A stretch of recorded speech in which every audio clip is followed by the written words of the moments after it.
Welcome to Medill Sports Talk, where we break down the news this week for the sports you love. Spring training is underway across the MLB as another baseball season is upon us. I'm Connor Yahn, and today I'm joined by Darren Zaslau and Jordan Klein to discuss the biggest impact of the offseason and preview the 2018 season. Arguably the biggest move of the offseason was made by the New York Yankees, acquiring Giancarlo Stanton to an already explosive offense. This is a team that arrived ahead of schedule last season by making it to the ALCS before bowing out against the Astros. So Darren, with Stanton inserted in the middle of that lineup with Aaron Judge, Gary Sanchez, how does that make this team going into the season? The Yankees are now the team to beat in the American League. Last year, the Yankees led Major League Baseball with home runs with 241. Can you imagine adding Giancarlo Stanton, who led the big leagues in home runs last year with 59, to a small ballpark at Yankee Stadium, a very talented offense with guys like Didi Gregorius, Aaron Judge, who hit 52 home runs last year. This Yankees offense has a lot of power and really good starting pitching as well when you look at Masahiro Tanaka, Luis Severino, CC Sabathia, and Sonny Gray. The pitching is where it needs to be. Giancarlo Stanton was that missing piece the Yankees needed.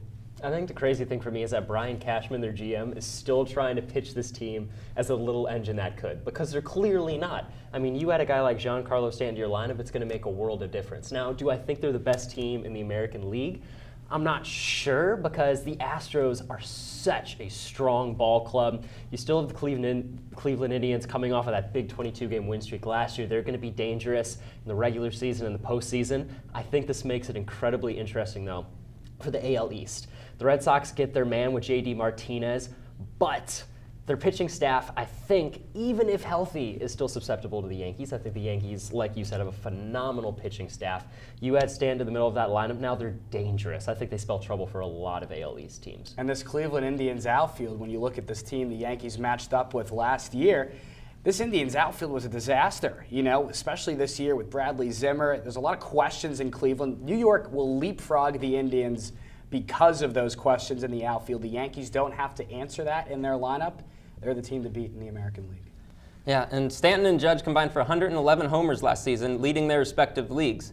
Now that they're teammates and playing at hitter-friendly Yankee Stadium, how many home runs will we see from these two? Jordan, can they combine for over 100? I think they can combine for over 100, which sounds like a lot, but when you take into account how much smaller Yankee Stadium is than Marlins Park for Giancarlo Stanton, on the foul poles at Yankee Stadium, it's 315, 314. Marlins Park, it's 340. I mean, I was at a game over this summer, and I saw Aaron Judge basically hit a pop-up to the warning track at Yankee Stadium this summer. You put Giancarlo Stanton in there, get him plenty of at-bats at DH, give him a chance to be healthy again for another season, I think you could possibly see over 100 home runs. The Bronx Bombers, in my opinion, they're back. It's exciting. Listen, they're going to strike out, both of these players. Giancarlo Stanton and Aaron Judge both struck out over 150 times last year. They're power hitters. They're going to strike out. That's the way that baseball works. But the one thing that doesn't change, right? Pitches change, pitchers' mentalities change, field dimensions never change. And that's the great thing about playing at Yankee Stadium. If you're Giancarlo Stanton and if you're Aaron Judge, 330-foot fly out in most Major League ballparks, that's a home run. I think one thing a lot of people are worried about, though, is Judge at the end of last season clearly fell into a downward spiral. How do you take that into account, right? He's got to make a transition. I think he has to shorten up his swing. He really struggled to hit power pitchers last year, struggled to hit the curveball, hit 186 against power pitchers. Those are the guys that'll throw about 95, 96 miles an hour on average. So if Judge can find a way, especially in spring training, that's going to be a very telling sign as well. If Judge can maybe change his approach, maybe not be so aggressive on the breaking ball, he's going to have a lot more success. Yeah, no matter what happens, this Yankees team will be really fun to watch, at least on the offensive side. Shifting to the National League now, the Chicago Cubs picked up Yu Darvish just before the start of spring training, signing him to a 6-year, $126 million deal.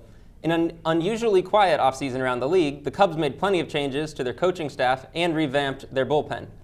Jordan, since you're the hometown kid, I'll start with you. After their active offseason, are the Cubs back ready to contend for another World Series? Oh man, you bet your bottom dollar they are. And to quote our phenomenal technical director, Chris Kwasinski. It's a wonderful time to be alive if you're a Cubs fan.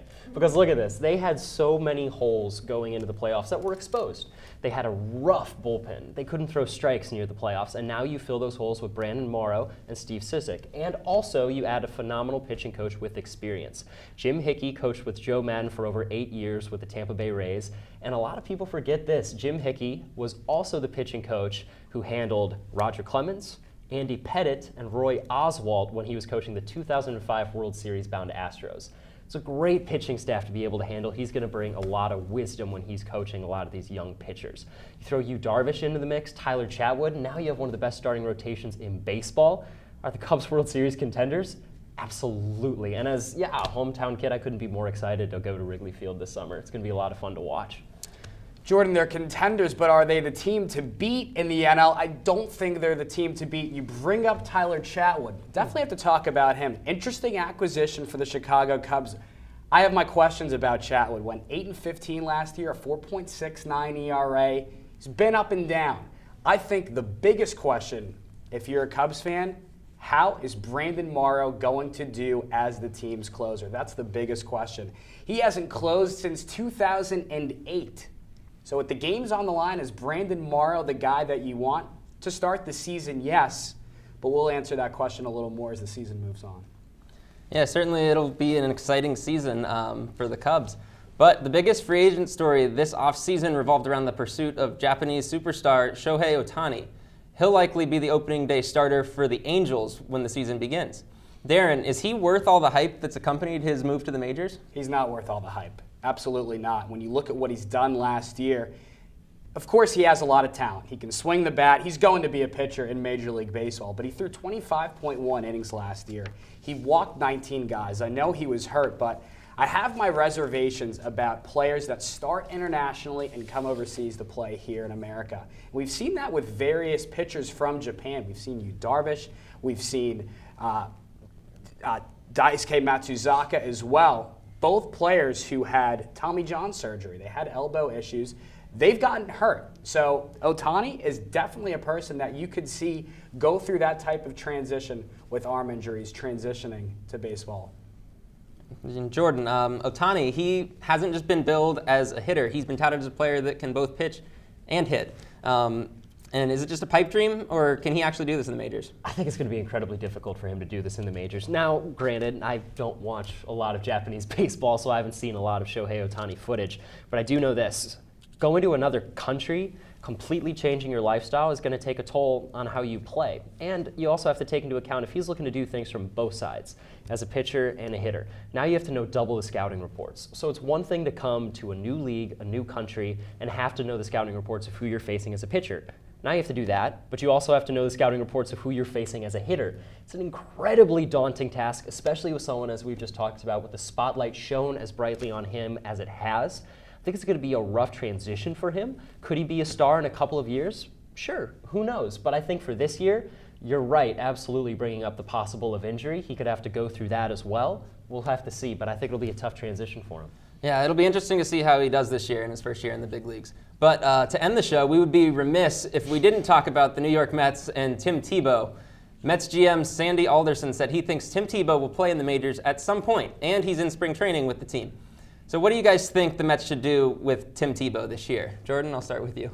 It is a rough time to be a Mets fan. I think that if you're the Mets organization and you're looking to bring any sort of revenue into the ballpark, I think you bring Tim Tebow up for a couple of games. Otherwise, the main source of revenue for you is going to be Shake Shack out in center field, and that's about it. If you could sell more jerseys, if you could put more people in seats, why not? So what? It's a publicity stunt. I think it could be good for the Mets this year.